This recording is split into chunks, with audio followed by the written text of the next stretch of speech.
நான் அவருடைய ஆடையை தொட்டாலே நலம் பெறுவேன். மகளே, உனது நம்பிக்கை உன்னை குணமாக்கிற்று. நீ நோய் நீங்கி நலமாயிரு.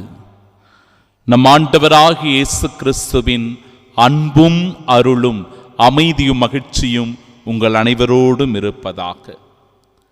இன்றைய நாளின் முதல் வாசகம், தாவீது அரசர் எப்படி தன்னுடைய மகன் அப்சலோமுக்காக கலங்குகின்றார், தவிக்கின்றார். அவர் கண்ணீர் விட்டு தன் மகனுக்காக அழுது புலம்புவதை எடுத்துச் சொல்லுகிறது. அப்சலோம் என்கிற வீரன் கோவேறு கழுதையின் மீது ஏறி அவன் வந்து கொண்டிருக்கிறான். அப்படி அந்த பயணத்தின் போது கருவாளி மரத்தில் அவனுடைய கழுத்து சிக்கிக் கொள்ளுகிறது. இறைவார்த்தை சொல்லுகிறது, விண்ணுக்கும் மண்ணுக்கும் இடையில் அப்சலோம் தொங்கிக் கொண்டிருந்தான் என்று. அந்த தருணத்தில்தான் யோவாபு என்கிற ஒருவன் அந்த பலவீனத்தை பார்த்து 3 ஈட்டியால் அப்சலோமினுடைய நெஞ்சிலேயே குத்துகிறான். நாம் வாழுகிற இந்த சமுதாயத்திலும் ஏன் பல நேரங்களில் நமக்கே கூட நம் வாழ்க்கையில் நிகழ்ந்திருக்கலாம்.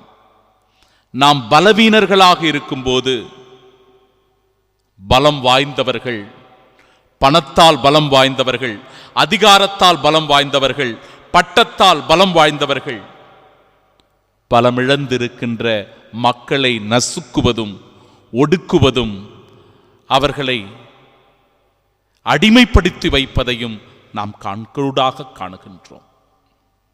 நம்முடைய அன்றாட வாழ்க்கையில் இதை நாம் கண்கூடாக கண்டு கொண்டிருக்கிறோம். அதைத்தான் இந்த இடத்தில் பார்க்கிறோம். அப்சலோம் ஒரு மிகச்சிறந்த படை வீரன், ஆனால் இந்த இடத்தில் அவன் பலவீனனாக இருக்கிறான். அவனுடைய பலவீனத்தினால் அவனை கொன்று குவிப்பதை பார்க்கிறோம். இந்த செய்தியை தாவீது அரசரிடத்தில் கொண்டு வந்து சேர்க்கிறார்கள். ஒரு நற்செய்தியாக அவருக்கு சொல்லுகிறார்கள். கூசி என்பவன் ஓடி வந்து தாவீது அரசரிடத்தில், இன்று ஆண்டவர் உமக்கு எதிராக எழுபவர்களின் கரத்தினின்று உம்மை விடுவித்துள்ளார் என்று சொல்லி அந்த வெற்றியின் மகிழ்ச்சி செய்தியை அரசனுக்கு தெரிவிக்கிறான். ஆனால் அரசன் எதை பற்றியும் கவலைப்படவில்லை. அந்த வெற்றியை குறித்து மகிழ்ச்சி அடையவில்லை. மாறாக அவன் கேட்டது, இளைஞன் அப்சலோம் நலமா என்று கேட்கிறான். அவன் இறந்து விட்டான் என்று தெரிந்தவுடனே, என் மகன் அப்சலோமே, என் மகன் அப்சலோமே, உனக்கு பதில் நான் இறந்திருக்கலாமே என்று கதறிக்கொண்டே அழுது புலம்பினான்.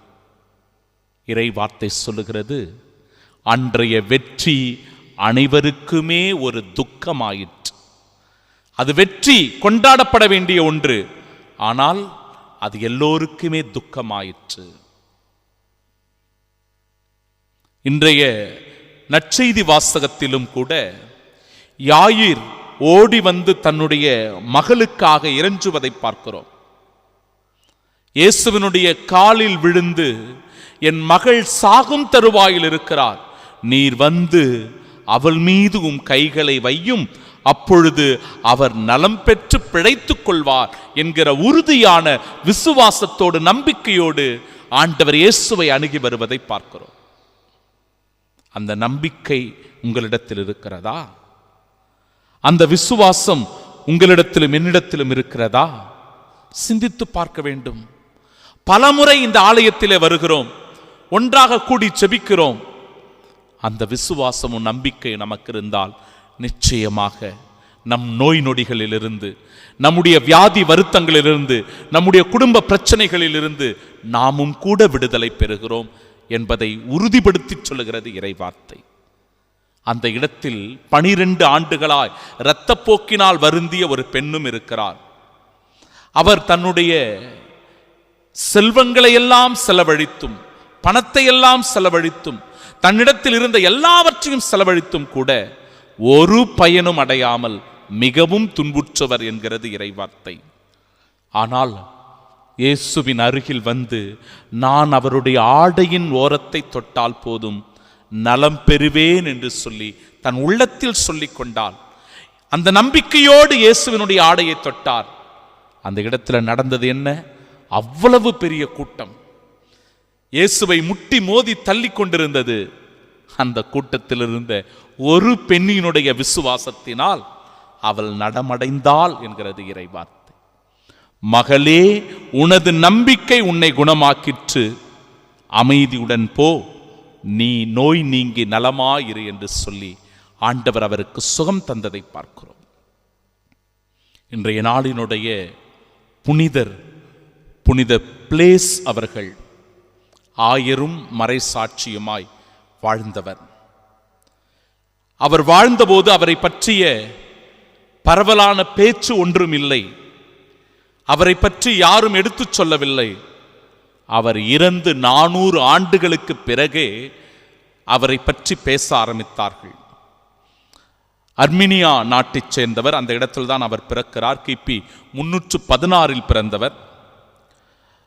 அவருக்கென்று ரோமையில் மட்டுமே 30 ஆலயங்கள் இருந்தனவா.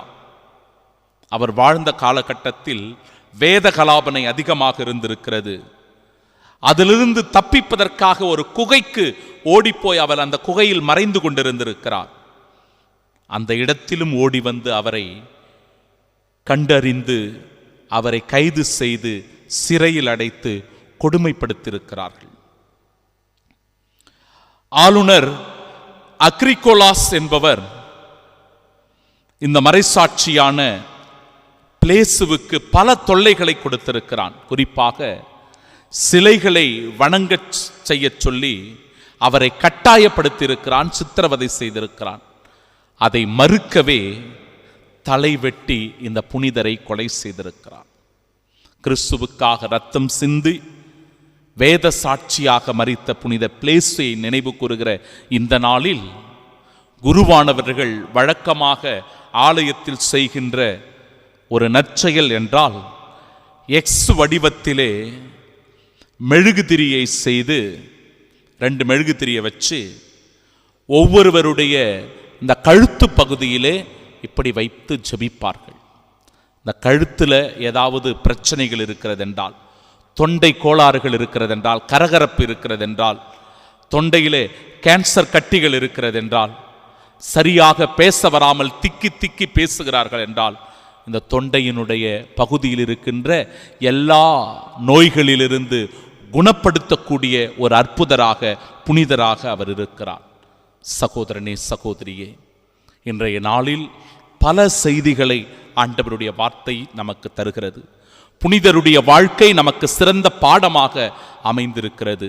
செவி கொடுப்போம், ஆண்டவருடைய வார்த்தைகளின்படி சாட்சியாய் வாழ்வோம். ஆமென்.